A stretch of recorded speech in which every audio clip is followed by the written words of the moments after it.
বিসমিল্লাহির রহমানির রহিম। আসসালামু আলাইকুম ওরহমতুল্লাহ। ইদ্রিস আলাইহি ওয়াসাল্লাম, ধৈর্য, জ্ঞান আর আসমানের পথে মহান এক যাত্রা।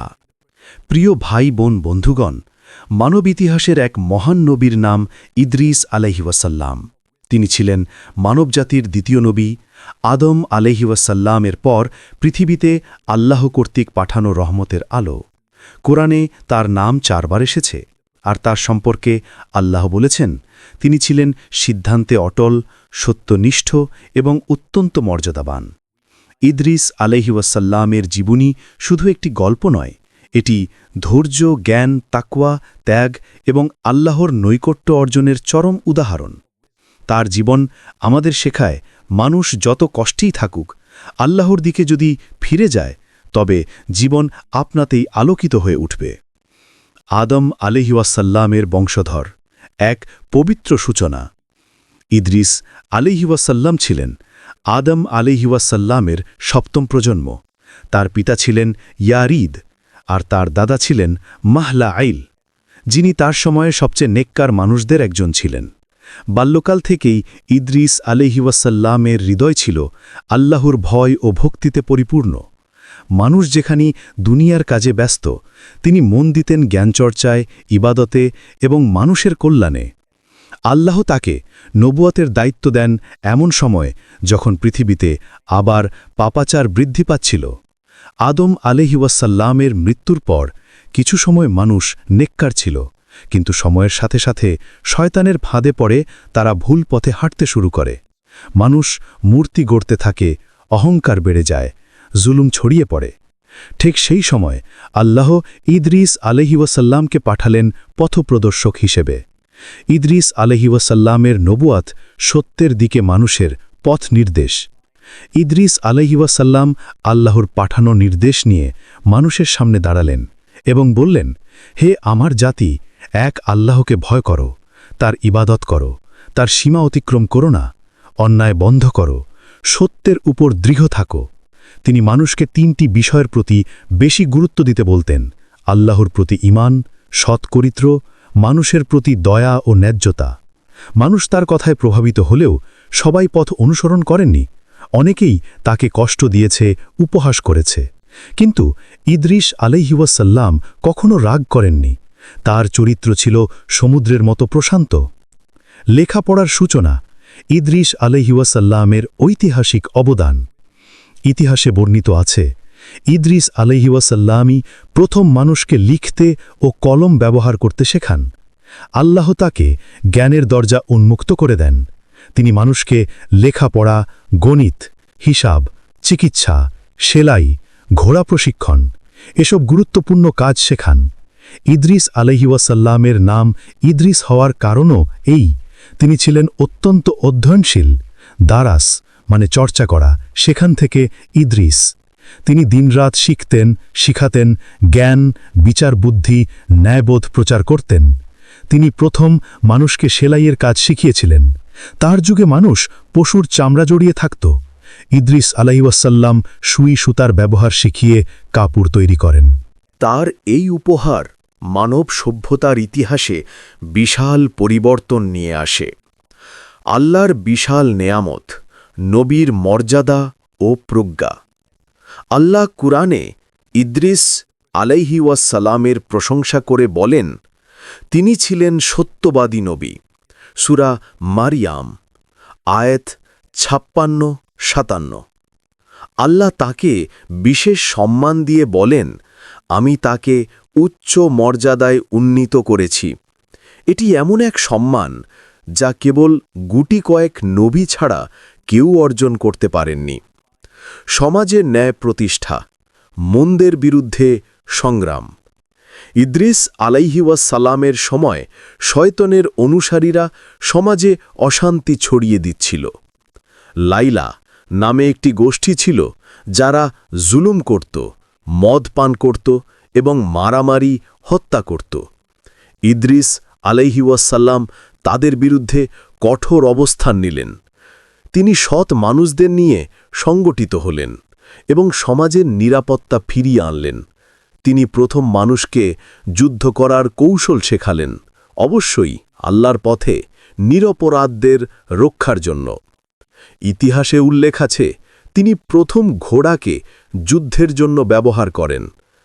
মালাকুল মাউত, মৃত্যুর ফেরেশতা, এর সঙ্গে সাক্ষাৎ। ইদ্রিস আলাইহিবুসাল্লামের জীবনের সবচেয়ে আলোচিত ঘটনা হল মালাকুল মাউত এর সঙ্গে তার সাক্ষাৎ। ঘটনাটি বিভিন্ন হাদিস ও ঐতিহাসিক সূত্রে এসেছে। একদিন মৃত্যুর ফেরেশতা তার কাছে আসেন। ইদ্রিস আলাইহিওয়াসাল্লাম বললেন, আমি মৃত্যুর সাব সম্পর্কে জানতে চাই, আমাকে অল্প সময়ের জন্য মৃত্যুর অভিজ্ঞতা দিন। আল্লাহর অনুমতিতে মালাকুল মাউত তার প্রাণ হরণ করেন, আবার ফিরিয়ে দেন। এটি ছিল জ্ঞান অর্জনের একটি বিশেষ পরীক্ষা। আসমানের যাত্রা। ইদ্রিস আলাইহিওয়াসাল্লামের উচ্চ মর্যাদা। হাদিসে বর্ণিত আছে, ইদ্রিস আলাইহিওয়াসাল্লাম আল্লাহর ঘনিষ্ঠ একজন ফেরেশতার সঙ্গে কথা বলতেন। একবার তিনি সেই ফেরেশতাকে অনুরোধ করলেন, আমার আমল যেন আরও বৃদ্ধি পায়, আমি দীর্ঘ জীবন চাই, যেন আরও বেশি নেক আমল করতে পারি। ফেরেশতা তাকে নিয়ে আকাশের দিকে উঠতে লাগলেন। প্রথম আসমান, দ্বিতীয় আসমান, তৃতীয় আসমান, চতুর্থ আসমানে পৌঁছালে মালাকুল মাউত আশ্চর্য হয়ে বললেন, ইদ্রিস কোথায়? ফেরেশতা বললেন, তিনি তো আমার পিঠে আছেন। মালাকুল মাউত বললেন, আমি তার রূহ নেওয়ার আদেশ পেলাম ঠিক এই চতুর্থ আসমানেই। ফেরেশতা ইদ্রিসকে নামিয়ে দিলেন এবং সেখানেই তার মৃত্যু হয়। এভাবে ইদ্রিস আলাইহিওয়াসাল্লামকে আল্লাহ উচ্চ স্থানে উন্নীত করলেন, আসমানের স্তরগুলোর একটিতে। এটি ছিল তার প্রতি আল্লাহর মহানতম সম্মান। ইদ্রিস আলাইহিওয়াসাল্লামের চরিত্র আদর্শ মানুষের প্রতিচ্ছবি। ইদ্রিস আলাইহিওয়াসাল্লামের সবচেয়ে বড় গুণ ছিল ১. ধৈর্য। মানুষ তাকে উপহাস করেছে, তবু তিনি হাসি মুখে সত্য প্রচার করেছেন। ২. সত্যবাদিতা। কুরআনে তাকে বলা হয়েছে সিদ্দিক, অত্যন্ত সত্যনিষ্ঠ। ৩. জ্ঞান। তিনি ছিলেন সেই নবী যিনি সভ্যতার ভিত্তি স্থাপন করেছিলেন, লেখাপড়া, প্রযুক্তি, শিল্পকলা, চিকিৎসা সব ক্ষেত্রে। ৪. ইবাদত। তিনি পৃথিবীর প্রথম ব্যক্তি যিনি নির্দিষ্ট সময় ধরে নামাজ পড়ার নিয়ম প্রতিষ্ঠা করেছিলেন। ৫. আল্লাহর প্রতি গভীর ভালোবাসা। ইদ্রিস আলাইহিওয়াসাল্লাম ছিলেন আল্লাহর অত্যন্ত প্রিয় বান্দা। তার আমল, হৃদয় এবং কর্ম ছিল নিখুঁত। ইদ্রিস আলাইহিওয়াসাল্লামের শিক্ষাগুলো আজও প্রাসঙ্গিক। ১. জ্ঞানী মানবতার আলো। তিনি শেখালেন, যে জাতির জ্ঞান আছে সেই জাতিই উন্নত। ২. সৎ লোকদের নিয়ে সমাজ গড়ে ওঠে। ইদ্রিস আলাইহিওয়াসাল্লাম নেককার মানুষদের সংগঠিত করে সমাজে শান্তি ফিরিয়েছিলেন। ৩. সত্যের উপর অটল থাকা সর্বোচ্চ গুণ। চাই যত বিরোধ, নবী সত্য থেকে সরেননি। ৪. ইবাদাত এবং আমল মানুষকে আসমানের দিকে উঠায়। তার আমলের কারণে তিনি আসমানের উচ্চ স্তরে উন্নীত হয়েছিলেন। ৫. ধৈর্য সফলতার চাবিকাঠি। তিনি শিখিয়েছেন, ধৈর্য যত বেশি, সফলতা তত নিশ্চিত। শেষ কথা, ইদ্রিস আলাইহিওয়াসাল্লামের জীবন আমাদের জন্য আলোক দিশা। ইদ্রিস আলাইহিওয়াসাল্লামের জীবন আমাদের শেখায়, জ্ঞান অর্জন করো, সৎ থাকো, ধৈর্য ধরো, সত্য থেকে সরো না, আল্লাহর দিকে ফিরে যাও, মানুষের উপকার করো। তিনি ছিলেন আল্লাহর এক বিশেষ প্রিয় নবী, যাকে আসমানের এক স্তরে উত্তোলন করা হয়েছে। তার জীবন গল্প নয়, এটি এক অনুপ্রেরণা যা আজও হৃদয়ে আলোকিত করে। ইদ্রিস আলাইহিসাল্লাম আকাশে উত্তোলিত এক নবীর রহস্য, সংগ্রাম এবং আল্লাহর বিশেষ পরিকল্পনা। ইদ্রিস আলাইহিওয়াসাল্লামের প্রথম পর্ব ছিল তার শৈশব, নবুয়তি, সমাজ সংস্কার, জ্ঞান প্রচার এবং আসমানের পথে তার বিস্ময়কর যাত্রার আলোকে। কিন্তু তার জীবন কেবল এখানেই শেষ নয়। ইদ্রিস আলাইহিওয়াসাল্লামের ব্যক্তিত্ব, তার সময়ের সমাজ, ফিরাউনদের পূর্ববর্তী সভ্যতা, মানুষের পাপাচারের বিস্তার, ফেরেশতাদের সাথে তার সম্পর্ক, তার আমলের রহস্য সবকিছুই দ্বিতীয় পর্বে আরও গভীরভাবে প্রকাশ পায়। এ পর্বে আমরা জানব ইদ্রিস আলাইহিওয়াসাল্লামের শাসন ব্যবস্থা, কেন ফেরেশতারা তাকে ভালোবাসতেন, কেন তার আমল আকাশে ওঠার আগে গণনা করা হতো, তার মৃত্যু পর্যন্ত আসমানের বিশেষ রহস্য, তার জাতির অবস্থা ও পরিণতি এবং ইদ্রিস আলাইহিওয়াসাল্লামের রেখে যাওয়া আধ্যাত্মিক উত্তরাধিকার। ১. ইদ্রিস আলাইহিওয়াসাল্লামের শাসন ব্যবস্থা, ন্যায় প্রতিষ্ঠার ইতিহাস। ইদ্রিস আলাইহিওয়াসাল্লাম শুধু নবী ছিলেন না, তিনি তার জাতির সামাজিক নেতা, ন্যায় প্রতিষ্ঠার প্রধান বিচারক এবং জ্ঞান প্রচারের কেন্দ্রবিন্দু ছিলেন। ১.১ ন্যায় বিচারের কঠোর মানদণ্ড। তার শাসন ছিল ৩ ভিত্তির ওপর। সত্য প্রমাণ ছাড়া রায় নয়, অত্যাচারীকে ক্ষমা নেই, দ্বন্দ্ব হলে উভয়ের কথা সমানভাবে শুনতে হবে। মানুষ বলতো, ইদ্রিস সত্য ছাড়া কিছু বলেন না এবং ন্যায় ছাড়া কিছু সিদ্ধান্ত দেন না। এই কারণেই তার জাতি তাকে ভালোবাসত, এমনকি যারা তার বিরোধিতা করত তারাও তার ন্যায় বিচার অস্বীকার করতে পারত না। ২. জ্ঞান বিপ্লবের যুগ, মানব সভ্যতার ভিত্তি স্থাপন। ইদ্রিস আলাইহিওয়াসাল্লামের যুগ ছিল মানব সভ্যতার প্রাক-ইতিহাসের উন্নতির সোনালী সময়। ২.১ লেখাপড়ার বিস্তার। তিনি মানুষকে শুধু লিখতেই শেখাননি, লেখার মাধ্যমে হিসাব নিকাশ সংরক্ষণ, চুক্তিপত্র তৈরি, ইতিহাস লিপিবদ্ধ, জ্ঞান হস্তান্তর প্রজন্ম থেকে প্রজন্মে, এগুলোও শুরু হয় তার হাতেই। প্রথমবারের মতো জ্ঞান বইয়ের মতো আকার নিতে শুরু করে। ২.২ চিকিৎসা বিজ্ঞানের গোড়াপত্তন। তিনি শিখিয়েছিলেন কোন গাছের পাতা জ্বর কমায়, কোন বীজ পেট ব্যথা সারায়, কোন শেকড় ক্ষত শুকায়, কিভাবে রক্তপাত বন্ধ করতে হয়। মানুষ তাকে ডাকত শরীর ও আত্মার চিকিৎসক। ২.৩ জ্যোতির্বিজ্ঞান। কিছু ইতিহাসে আছে, রাতের আকাশে তারা দেখে সময় নির্ণয়ের কৌশলও তিনি শেখান। দিন-রাতের হিসাব, মৌসুমের সময় মানুষ ধীরে ধীরে সংগঠিত জীবন পেতে শুরু করে। ৩. ফেরেশতাদের প্রিয় নবী, এই রহস্য কেন? ইদ্রিস আলাইহিওয়াসাল্লামের জীবনের একটি বিস্ময়কর দিক হল ফেরেশতারা তাঁকে অত্যন্ত ভালোবাসতেন। ৩.১ কারণ তার অবিশ্বাস্য আমল। ইদ্রিস আলাইহিওয়াসাল্লামের আমল এত বেশি ছিল যা ফেরেশতাদেরও বিস্মিত করত। তিনি প্রতিদিন নির্দিষ্ট সংখ্যক নফল নামাজ, নিরন্তর জিকর, দীর্ঘ কিয়াম, নিয়মিত দান, আল্লাহর পথে উপদেশ এসব করতেন। তার আমলের বই প্রতিদিন এত ভারী হয়ে যেত যে ফেরেশতারা বলত, একজন মানুষ কতটুকু আমাল করতে পারে, কিন্তু ইদ্রিস এর মধ্যে পর্বতের মতো আমল জমিয়ে ফেলেছেন। ৩.২ তার ভাষা ছিল পবিত্র। তিনি কখনো গীবত করতেন না, মিথ্যা বলতেন না, কারো মনে আঘাত দিতেন না। ফেরেশতারা বলেন, ইদ্রিস আলাইহিওয়াসাল্লামের মুখ থেকে যা বের হয় তার সবই নেক আমল হয়ে যায়। ৪. গুনাহে ভরা যুগে ইদ্রিস আলাইহিওয়াসাল্লামের সংগ্রাম। ইদ্রিস আলাইহিওয়াসাল্লামের যুগের অন্যতম ভয়ঙ্কর সমস্যা ছিল গুনাহের বন্যা। আদম আলাইহিওয়াসাল্লামের মৃত্যুর পর শয়তান মানবজাতিকে ভুল পথ দেখাতে শুরু করে। মানুষ নিজে নিজে মূর্তি তৈরি করে, পিতাদের স্মরণ রাখতে রাখতে একসময় সেগুলোকে উপাসনার প্রতীক বানিয়ে ফেলে। ৪.১ ইদ্রিস আলাইহিওয়াসাল্লামের বিরোধীরা ছিল ২ ধরনের।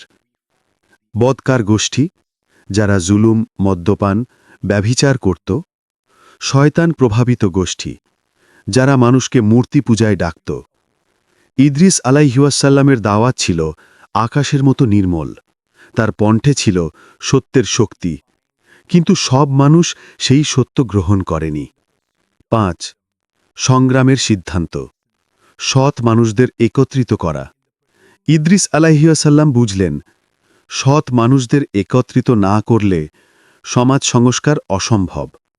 ৫.১ তিনি প্রতিষ্ঠা করলেন সৎ মানুষের দল, শিক্ষা কেন্দ্র, দাওয়াতের মজলিস, নিরাপত্তা বাহিনী।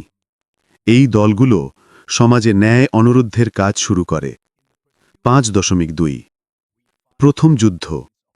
ইতিহাস বলে এটাই ছিল মানবজাতির প্রথম সংঘবদ্ধ যুদ্ধ, যার নেতৃত্ব দেন ইদ্রিস হে আল্লাহ, আমার আমল যেন আরও দীর্ঘ হয়, যেন আমি তোমাকে আরও বেশি ইবাদত করতে পারি। ফেরেশতারা তার এই দোয়ায় বিস্মিত হয়। 6.2 আল্লাহ প্রিয় বান্দাকে উত্তরে ঠেলে দেন। আল্লাহ তার ঘনিষ্ঠ এক ফেরেশতাকে পাঠালেন ইদ্রিস আলাইহি ওয়াসাল্লামের সাথে কথা বলার জন্য। ইদ্রিস বললেন, আমি আসমানের মালাকুল মাউতের সাথে সাক্ষাৎ করতে চাই, আমার আমল নিয়ে তার মত জানতে চাই। ফেরেশতা বললেন, তাহলে আমার সাথে চলো। এভাবেই শুরু হয় সেই রহস্যময় যাত্রা। 7 আসমানের দিকে যাত্রা, অদেখা জগতের বিস্ময়। ফেরেশতা তার ডানা বিস্তার করলেন, ইদ্রিস তার ডানার উপর চড়লেন। প্রথম আসমান, এখানে তিনি দেখলেন বিভিন্ন ফেরেশতা, নূরের নদী, দুনিয়ার কাজের হিসাব লিখনকারীরা। তাকে দেখে ফেরেশতারা সালাম দিলেন। দ্বিতীয় আসমান, এখানে ছিল আরও বড় ফেরেশতারা, আমল ওঠানোর দল। তারা ইদ্রিস আলাইহি ওয়াসাল্লামকে দেখে বলল, এ তো সেই নবী যার আমলের বই সবচেয়ে ভারী। তৃতীয় আসমান, এখানে ফেরেশতারা তাল্লাহর অরশের দিকে তাকিয়ে তসবি পাঠ করছিল। চতুর্থ আসমান, এখানে ঘটল সেই রহস্যময় ঘটনা। মালাকুল মউত বললেন, আল্লাহ আমাকে এখনই ইদ্রিস আলাইহি ওয়াসাল্লামের রূহ নেওয়ার আদেশ দিয়েছেন। ফেরেশতা বললেন, তিনি তো আমার সঙ্গে আছেন। সেখানে ইদ্রিস আলাইহি ওয়াসাল্লামের মৃত্যু সম্পন্ন হল। এভাবেই ইদ্রিস আলাইহি ওয়াসাল্লামকে আল্লাহ আসমানের এক উচ্চ স্তরে স্থায়ী সম্মান হিসেবে উত্তোলন করলেন। এটি ছিল আমলের পুরস্কার, ধৈর্যের প্রতিদান, আল্লাহর ভালোবাসার প্রকাশ। 8 তার জাতির পরিণতি, শিক্ষা ও সতর্ক বার্তা। ইদ্রিস আলাইহি ওয়াসাল্লামের মৃত্যুর পর তার জাতি 2 দলে ভাগ হয়ে গেল। 1 সৎ দল, যারা তার শিক্ষায় অবিচল ছিল, তারা শান্তিতে জীবন কাটায়। 2 পাপিষ্ঠ দল, যারা আবার শয়তানের পথে ফিরে যায়। তারা ধীরে ধীরে পৃথিবীতে অরাজকতা সৃষ্টি করে। এই পাপই পরবর্তীতে নূহ আলাইহি ওয়াসাল্লামের সময় বড় শাস্তির কারণ হয়। 9 আল্লাহর প্রিয় বান্দার মর্যাদা, কেন তাকে উন্নীত করা হল? কোরআন বলেছে, আমি তাকে উচ্চ মর্যাদায় উন্নীত করেছি। সূরা মরিয়ামের আয়াত 57। এটির ব্যাখ্যায় আলেমরা বলেন, তার স্থান সাধারণ মানুষের মতো কবর নয়, তিনি আসমানের এক বিশেষ স্তরে অবস্থান করছেন। তার মৃত্যু অন্যদের মতো নয়, তার রূহ আল্লাহর বিশেষ সান্নিধ্যে। এটি এমন সম্মান যা ঈসা আলাইহি ওয়াসাল্লাম, ইব্রাহিম আলাইহি ওয়াসাল্লাম, হযরত মুহাম্মদ সাল্লাল্লাহু আলাইহি ওয়াসাল্লাম তাদের মতো কিছু বিশেষ নবী ছাড়া আর কেউ পাননি। 10 ইদ্রিস আলাইহি ওয়াসাল্লামের রেখে যাওয়া 5টি মহাশিক্ষা। 1 জ্ঞান ছাড়া জাতি বেঁচে থাকতে পারে না। তিনি শেখালেন, জ্ঞানী সভ্যতা করে। 2 ন্যায় ছাড়া সমাজ দাঁড়াতে পারে না। তিনি পালন করলেন সৎ নেতৃত্ব। 3 ধৈর্য প্রতিটি বিজয়ের চাবি। উপহাস, হুমকি কিছুই তাকে দমাতে পারেনি। 4 ইবাদত মানুষকে আসমানের দিকে ওঠায়, তার আমলই তাকে আসমানে উত্তোলনের কারণ। 5 আল্লাহর পরিকল্পনা কখনও সাধারণ হয় না। তিনি চাইলেন দীর্ঘজীবন, আল্লাহ দিলেন আসমানের উচ্চ স্তরের সম্মান। প্রিয় বন্ধু, ইদ্রিস আলাইহি ওয়াসাল্লামের কাহিনী আমাদের জন্যে সালাফের মতো দিশা। ইদ্রিস আলাইহি ওয়াসাল্লামের জীবন 3টি মূল বিষয়ের উপর দাঁড়ানো: তাকওয়া, জ্ঞান ও ধৈর্য। তিনি সেই নবী যিনি মানুষকে সভ্যতার প্রথম আলো দিলেন, মানুষের হৃদয়কে আল্লাহর দিকে ফিরিয়ে দিলেন এবং তার আমল দিয়ে ফেরেশতাদেরও বিস্মিত করে ফেললেন। আজও তার কাহিনী আমাদের মনে করিয়ে দেয়, সত্যকে আঁকড়ে ধরলে আল্লাহ মানুষকে আসমান পর্যন্ত উত্তোলন করে দেন। হে আল্লাহ, আমাদেরকে সেই পথের দিশা দাও যে পথে তোমার প্রিয় বান্দা, নবী, রাসূল এবং মোমেনগণ চলে গিয়েছে। আমিন ইয়া রব্বুল আলামিন। এই পর্যন্ত ভিডিওটি দেখার জন্য আপনাকে অসংখ্য ধন্যবাদ। ভালো লাগলে লাইক, শেয়ার এবং ফলো দিয়ে উৎসাহিত করবেন এবং সাবস্ক্রাইব করে পাশে থাকবেন যাতে এই ধরনের ভিডিও আপনাদের কাছে পৌঁছে দিতে পারি।